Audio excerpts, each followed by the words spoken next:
And now at 5, stunning news from the White House that has Indiana and the nation talking about transgender rights. President Obama today calling on all public schools to allow students to use the bathroom that matches their gender identity or else. We have live team coverage from our Indianapolis This Week anchors Jason Fechner and Rafael Sanchez. And we start with Jason.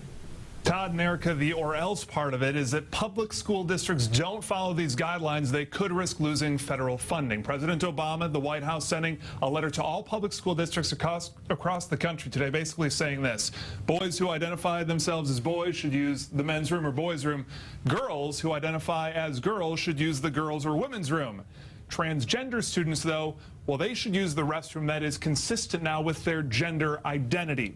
Citing Title IX, which is, of course, law, the letter signed by authorities at the Departments of Justice and Education as well said schools may offer private restrooms, but not request or force transgender students to use them, even if community members object.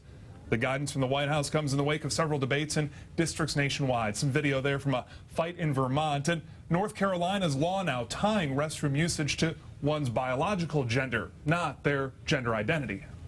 This is in response to extensive requests for guidance and for information and advice that have been put forward by school administrators and teachers and in some cases even parents who are seeking practical solutions to this challenge.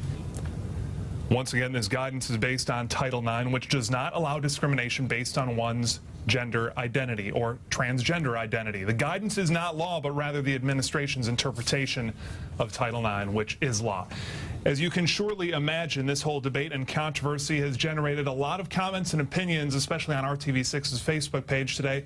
We also took to the streets of Indianapolis to get your opinion. I think the government is possibly reaching in to the states a bit too much on this issue. I feel like it's a decision that each state should make. I don't think this is overreaching at all. I think Obama is doing exactly what he needs to do. He's protecting the rights of citizens. There are growing calls on Congress right now to help define this issue and the debate. There are also calls to simply leave it to the states or leave it to the individual school districts or the schools. The Obama administration tonight, though, basically saying tough. The law is the law, and all students should feel just as comfortable at school as everyone else. Todd and Erica, back to you.